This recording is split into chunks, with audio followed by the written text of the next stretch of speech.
Halo, selamat pagi teman-teman semua. Berjumpa lagi dengan saya Koko Bobby di channel YouTube Koko Bobby. Oke, apa yang akan kita bahas pada hari ini? Yang akan kita bahas kali ini berjudul Fisika Kuantum untuk Memberdayakan Diri. Fisika kuantum untuk memberdayakan diri. Saya percaya banyak dari kita ya, sekolah diajari pelajaran fisika. Apa yang kita pelajari di pelajaran fisika sekolah, yaitu mulai dari berapa kecepatan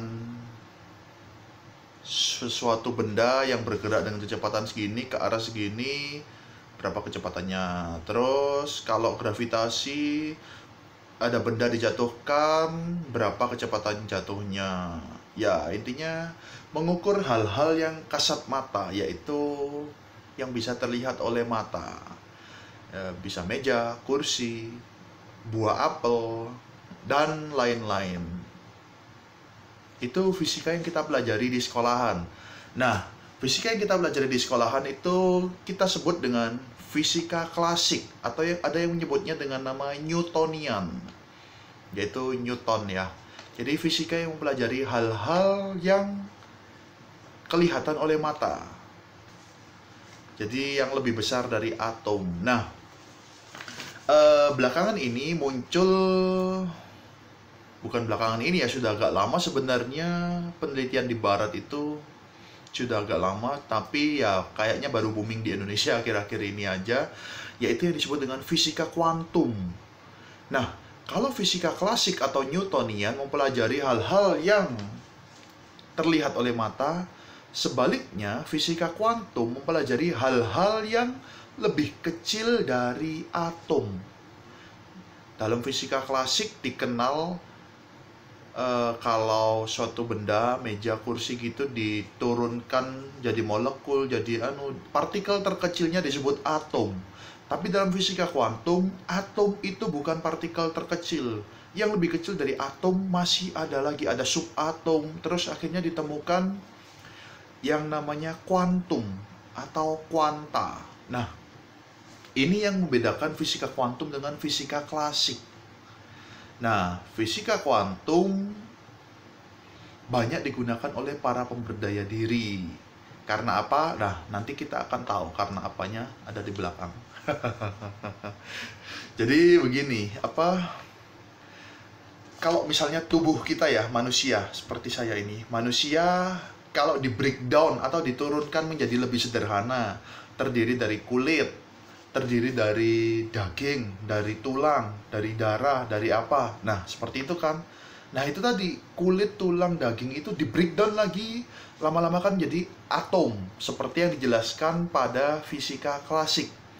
Nah, dalam fisika kuantum, atom itu bisa di breakdown lagi, diturunkan lagi, yaitu menjadi yang namanya kuantum atau kuanta. Begini, yang kuantum itu gampangnya menyebut adalah tepungnya alam semesta. Anda pernah tahu tepung roti ya? Tepung roti itu kan bahannya satu, tapi bisa dibentuk menjadi macam-macam. Jadi donat coklat, jadi donat keju, jadi brownies, jadi roti pisang coklat, jadi roti serikaya, jadi roti sosis. Nah, macam-macam roti itu berasal dari satu tepung yang sama, tapi diolah dengan cara berbeda, menghasilkan hasil yang berbeda. Demikian juga dengan kuantum atau kuanta. Kuantum ini adalah tepungnya semesta, seluruh benda yang ada di semesta ini terbentuk dari tepung semesta, yaitu kuantum. Nah, kuantum ini akhirnya yang membentuk jadi manusia, jadi hewan, jadi meja, jadi kursi, jadi mobil, jadi sepeda motor. Semuanya berasal dari kuantum. Lah terus, kok bisa kuantum membedakan kursi dengan meja, manusia dengan hewan? Nah, kuantum itu jadi berbeda wujudnya di dunia fisik karena perbedaan frekuensi. Jadi, kuantum itu semacam energi, dia bergetar. Cuman level getarannya berbeda satu sama lain. Ada yang getarannya cepet sekali, ada yang sedang, ada yang lambat, ada ya yang kadang lambat, kadang cepat. Seperti itu. Itu yang disebut dengan kuantum atau tepung alam semesta. Jadi fisika kuantum mempelajari hal-hal yang tidak kelihatan oleh mata fisik kita. Hal-hal yang kecil, jauh di bawah atom, lebih kecil lagi. Jadi nggak bisa kelihatan oleh mata. Nah terus, konsekuensi dari pelajaran fisika kuantum atau penelitian fisika kuantum oleh para ilmuwan di barat adalah seluruh semesta ini terbentuk dari kuantum. Makanya manusia, hewan, meja, kursi, semuanya terbentuk dari satu tepung yang sama, satu zat yang sama. Jadi ketika seorang manusia melakukan kejahatan pada manusia yang lain, sebenarnya di level kuantum, manusia itu sedang melakukan kejahatan pada dirinya sendiri. Ketika manusia melakukan kebaikan pada orang lain, pada hewan, pada kucing, pada anjing, memberi makan, sebenarnya manusia itu sedang melakukan kebaikan kepada dirinya sendiri. Itu dipandang dari level kuantum.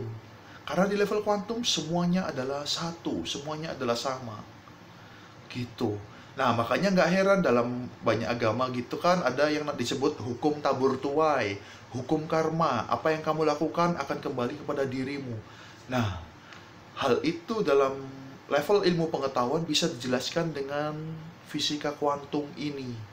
Oleh karena itu, kita mungkin sering pernah ketemu ya trainer pemberdayaan diri berbasis fisika modern atau fisika kuantum, atau memberdayakan diri sendiri menggunakan ilmu kuantum.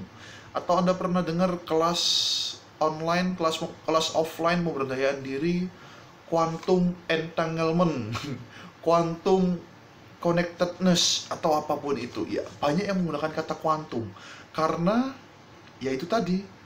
Teori awal dari kuantum adalah seperti yang saya jelaskan tadi, yaitu semua hal yang ada di semesta ini, semua manusia sebenarnya saling terhubung. Semua manusia adalah satu, ya, yang dimaksud satu adalah terbentuk dari satu hal yang sama, yaitu kuantum.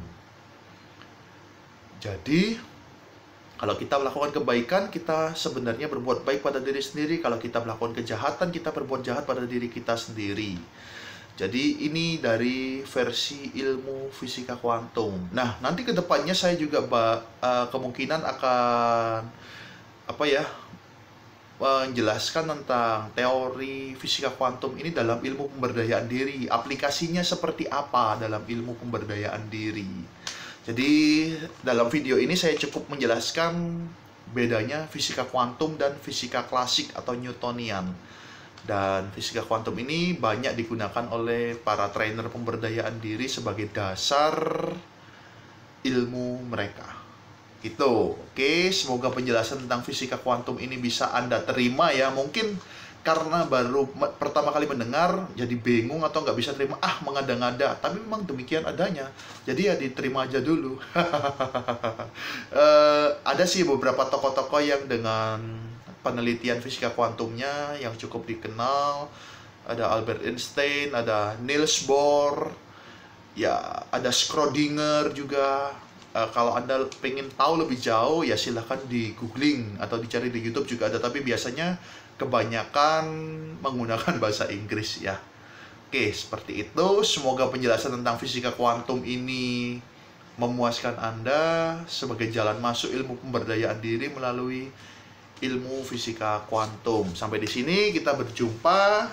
Kita berjumpa lagi di video-video selanjutnya. Kalau Anda suka dengan konten-konten video seperti ini, silahkan klik subscribe di bawah dan juga aktifkan tombol lonceng sehingga Anda akan diberitahu ketika ada video baru yang saya upload. Terima kasih, sampai jumpa.